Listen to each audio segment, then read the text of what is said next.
दोस्तों, last video में मैंने टाटा टेक्नोलॉजी के बारे में डिटेल में डिस्कस किया था। वो वीडियो आप लोगों को काफ़ी पसंद आई, लेकिन कुछ लोगों ने मुझसे पूछा था कि अगर हमें केपीआईटी टेक्नोलॉजी के बारे में जानना हो और इन दोनों के बीच में कंपेयर करें, तो कौन-सी कंपनी है जो हमारे लिए फ्यूचर पॉइंट ऑफ व्यू से देखें तो काफ़ी अच्छी हो सकती है। तो डिसीजन लेना दोस्तों आपका काम होता है, लेकिन अगर हम बिज़नेस के बारे में बात करें, तो आज हम केपीआईटी टेक्नोलॉजी के बारे में डिस्कस करने वाले हैं।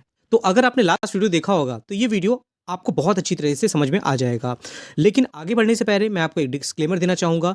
इस वीडियो में किसी भी कंपनी के बारे में अगर मैं बात करता हूँ, तो उसमें मेरा कोई भी बाइंग और सेलिंग का रिकमेंडेशन नहीं होता है। ये वीडियो पूरी तरह से एजुकेशन पर्पज़ के लिए है, तो कोई भी डिसीजन लेने से पहले आप ज़रूर अपने आप से रिसर्च कर लीजिएगा।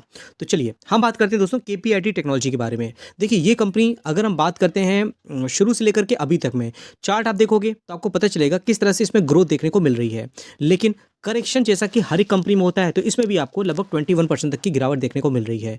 बाइंग अपॉर्चुनिटी है कि सेलिंग अपॉर्चुनिटी है, वो डिसीजन आपको लेना होता है। लेकिन अगर मार्केट कैपिटलाइजेशन देखोगे, तो उनकी लगभग टाटा टेक्नोलॉजी की बात करें या इसकी बात करें, दोनों की मार्केट कैपिटलाइजेशन आपको लगभग सेम देखने को मिलेगी। इसकी 39,000 करोड़ की मार्केट कैपिटलाइजेशन है। अगर हम टाटा टेक्नोलॉजी की बात करते हैं, तो इसकी मार्केट कैपिटलाइजेशन आपको 36,000 करोड़ की देखने को मिल जाती है।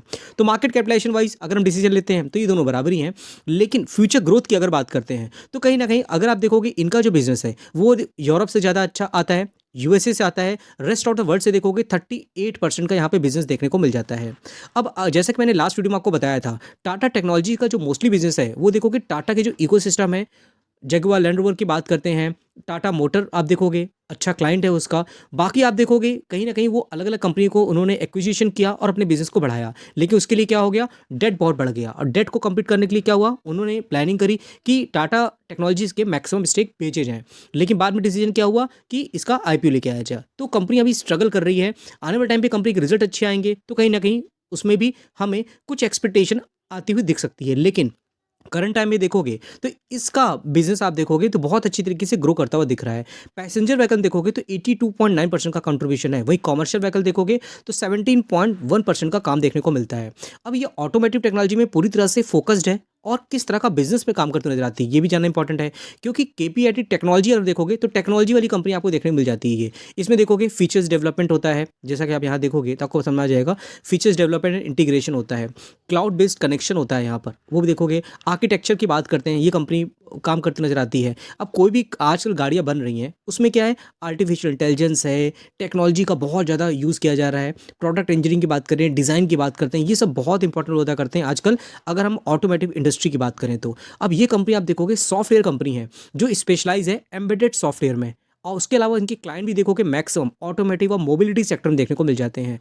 मैक्सिमम अगर आप इनके क्लाइंट देखोगे, तो BMW ऐसी कंपनियां हैं, जीएम की बात करते हैं, एफसीए की बात करते हैं, होंडा, जगुआर, हुंडई, फोर्ड्स की बात करते हैं, नेविस्टार की बात करते हैं, कमिंस और एस्टन की बात करते हैं। कि अदर क्लाइंट देखोगे वियोनीर है, डेंसो है, हिटाची है, टोयोटो है, अब टोयोटा है बात करें, ये सब उनको क्लाइंट देखने मिल जाते हैं। ये कंपनी कहीं ना कहीं जो गेमिंग इंडस्ट्री है, कार गेमिंग इंडस्ट्री, उसमें भी आती हुई नजर आ रही है, और अपने बिजनेस को कहीं ना कहीं डाइवर्सिफाइड करने की कोशिश कर रही है। ये अगर आप देखोगे, इन्होंने अलग अलग कंपनी के साथ कोलोबोरेशन भी किया है, और ओरिजिनल इक्विपमेंट मैन्युफैक्चर में कंपनी आगे बढ़ती हुई नजर आ रही है। अब इसका मतलब ये नहीं है कि कंपनी ओरिजिनल इक्विपमेंट मैन्युफैक्चर में प्रोडक्ट बनाना शुरू कर देती है। ये सिर्फ टेक्नोलॉजी सॉल्यूशन देती है। ये मोबिलिटी सॉल्यूशन की बात करते हैं। अब जो कंपनियां ओरिजिनल इक्विपमेंट मैन्युफैक्चर हैं, उनके साथ कंपनी कोलैबोरेशन करती है और उनको टेक्नोलॉजी सॉल्यूशन प्रोवाइड कराती है, और वहीं से इस कंपनी का रेवेन्यू आता हुआ आपको दिख जाता है। तो ये सब चीज़ें बताने का पर्पज़ ये था कि आप उस चीज़ को समझो कि कंपनी किस तरह से बहुत अच्छी तरीके से डाइवर्सिफाइड तरीके से आगे बढ़ रही है, भविष्य में विजन क्या है कंपनी का। और अगर आप देखोगे कार गेमिंग इंडस्ट्री, वो भविष्य की टेक्नोलॉजी है, जिसमें कंपनी अभी के टाइम पे आगे बढ़ती हुई नज़र आ रही है। अब इसमें जो रिटर्न बने हैं, आप देखोगे शॉर्ट टर्म में रिटर्न बने हैं, लेकिन आप देखोगे कि इस कंपनी ने कंसिस्टेंट तरीके से परफॉर्मेंस भी दिखाई है। जैसा कि अगर आप देखोगे यहाँ पर कंपनी के रिजर्व, लगातार कंपनी के रिजर्व जो हैं 600 करोड़ से 900, 1000, 1800, 2200 करोड़ तक जाते नजर आ रहे हैं। वहीं आप देखोगे बोरिंग जो आपको 349 देखने को मिल रही है, तो यहाँ पे लॉन्ग टर्म बोरिंग जीरो है, शॉर्ट टर्म बोरिंग आपको 40 करोड़ देखने मिल रही है। इवन अगर टाटा टेक्नोलॉजी की बात करते हैं, उसमें बोरिंग आपको बिल्कुल देखने को नहीं मिल रही थी। तो उसी तरह से यहाँ पे भी बोरिंग आपको बिल्कुल देखने को नहीं मिल रही है। मेन अगर आप देखोगे यहाँ पर, तो आपको इंस्टीट्यूशन इन्वेस्टर भी अच्छे देखने को मिलेंगे। लगभग अगर हम बात करते हैं यहाँ पर प्रमोटर की होल्डिंग तो आपको 39.47 देखने को मिल रही है। लेकिन अगर हम एफआईएस डीआईएस की बात करते हैं तो अच्छी क्वांटिटी इन्होंने लेकर रखी है। अगर एफआईएस ने यहाँ पे माल बेचा है तो डीआईएस ने लगातार अपनी क्वांटिटी को बढ़ाया है। पब्लिक होल्डिंग देखोगे यहाँ पर तो 21.11 देखने को मिलेगी, जिसमें और भी इन्वेस्टर हैं जो यहाँ पे देखने को मिल जाते हैं। अदर्स में आप देखोगे यहाँ पर तो और भी आपको देखने को मिल जाती है जिन्होंने यहाँ पे होल्डिंग बना के रखी हुई है। इसका सेल्स ग्रोथ देखोगे तो टाटा टेक्नोलॉजी में क्या था कि कंपनी के रिजल्ट्स अच्छे नहीं आए, मार्केट को अच्छे नहीं लगे क्योंकि इसका वैल्यूएशन बहुत बढ़ रहा था। वैल्यूएशन बढ़ा तो क्या होगा, कंपनी के रेवेन्यू, पैट जो होता है प्रॉफिट आफ्टर टैक्स, वो बढ़ना चाहिए। ईपीएस अगर अच्छा होगा, ईपीएस सुधरेगा तो कहीं ना कहीं होगा वैल्यूएशन कूल डाउन होता हुआ दिखता है। तो उसको आने वाले टाइम पे अगर रिजल्ट अच्छे शो करने हैं तो कहीं ना कहीं कंपनी के बिजनेस को अच्छे तरीके से आगे बढ़ाना ही पड़ेगा। और रेवेन्यू अच्छा आएगा, रिजल्ट्स अच्छे आएंगे तो कंपनी में हमें बूस्ट देखने को मिल सकता है। लेकिन अभी के टाइम पे जो पोटेंशियल हमें केपीआईटी में देखने को मिल रहा है, लगातार कंपनी का रेवेन्यू देखोगे तो 2000, 3300, 4800, 5400 देखने को मिल रहा है। नेट प्रॉफिट की बात करते हैं, आप देखोगे यहाँ पे लगातार कंपनी में परफॉर्मेंस अच्छी देखने को मिल रही है। 55 करोड़ से 147, 270, 500, 700 ये सब देखने को मिल रहे हैं। ईपीएस देखोगे तो जिस तरह से ये इंप्रूवमेंट हो रही ना ईपीएस में, इसी वजह से क्या है कि स्टॉक के प्राइस में भी हमें काफ़ी अच्छी ग्रोथ देखने को मिल रही है। अब अभी के टाइम पे क्या है कि इस स्टॉक में करेक्शन है। अब यहाँ आप देख सकते हो स्टॉक में जो करेक्शन है, लेकिन कंपनी के जो रिजल्ट्स हैं वो बहुत अच्छे हैं। तो यहाँ पे आपको डिसाइड करना है कि इस कंपनी में क्या हमें अपॉर्चुनिटी देखने को मिल रही है, क्योंकि मार्केट में अच्छी रैली आती है तो ये सब स्टॉक आपको उतनी ही तेज़ी से आपको बाउंस बैक करते हुए दिख सकते हैं। तो लगातार कंपनी की अगर परफॉर्मेंस अच्छी है, रिजल्ट अच्छे आ रहे हैं, आप देखो यहाँ पर क्वार्टरली परफॉर्मेंस भी कंपनी की कहीं ना कहीं अच्छी ही देखने को मिल रही है। अब जिस कंपनी के रिजल्ट्स क्वार्टरली अच्छे आते हैं ना, अगर उसमें करेक्शन है तो कहीं ना कहीं हमारे लिए एक अपॉर्चुनिटी हो सकती है। लेकिन मैं आपको बार बता रहा हूँ, ये कोई रिकमेंडेशन नहीं होता, ये वीडियो पूरी तरह से एजुकेशन पर्पस के लिए है, जिससे कि आपको कंपनी के बारे में कॉन्फिडेंस मिले।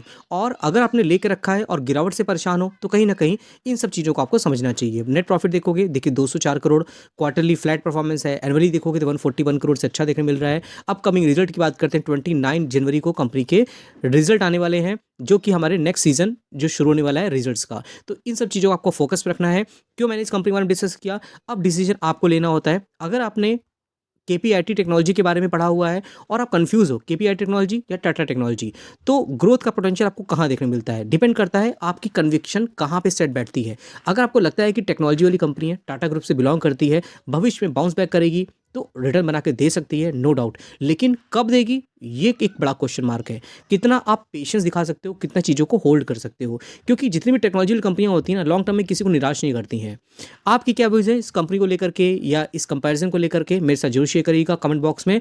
वीडियो अच्छा लगा हो तो आप जितना लाइक करोगे उतना ज़्यादा मैं और भी अच्छे वीडियो लेके आऊँगा आपके लिए। बाकी दोस्तों मेरा एक व्हाट्सएप चैनल भी है जिसमें लिंक मैंने आपको डिस्क्रिप्शन बॉक्स में दिया है। टाइम टाइम पे यहाँ पे काफ़ी अच्छे इन्फॉर्मेशन आपको देखने को मिलती है। ड्यूरिंग द मार्केट बहुत से अपडेट होते हैं ना, कंपनी के रिजल्ट्स भी आ रहे हैं, वो भी यहाँ पे मैं आपको दिखा देता हूँ। During the market bonus, split, dividend, तरह तरह के कॉर्पोरेट एक्शन होते हैं, कंपनी के यहाँ पे ऑर्डर मिलते रहे होते हैं, सब कुछ आपको यहाँ पर क्विक बेसिस पे मिल जाता है, जिससे आपको डिसीजन लेना आसान हो जाता है। तो जरूर इसका लिंक मैंने डिस्क्रिप्शन बॉक्स में दिया हुआ है। काफ़ी लोग हमारे साथ जुड़े हुए हैं, तो जरूर आप हमारे साथ यहाँ पे जुड़ सकते हो। बाकी हमारा एक ऐप भी है जिसमें हम लोग टाइम टाइम पे काफ़ी अच्छी इन्फॉर्मेशन, काफ़ी अच्छे वीडियोस मैं शेयर करता रहता हूँ। आप जाकर के इसमें भी ज्वाइन कर सकते हो। तो ठीक दोस्तों, फिर मिलते हैं नेक्स्ट वीडियो में, तब तक के लिए थैंक यू।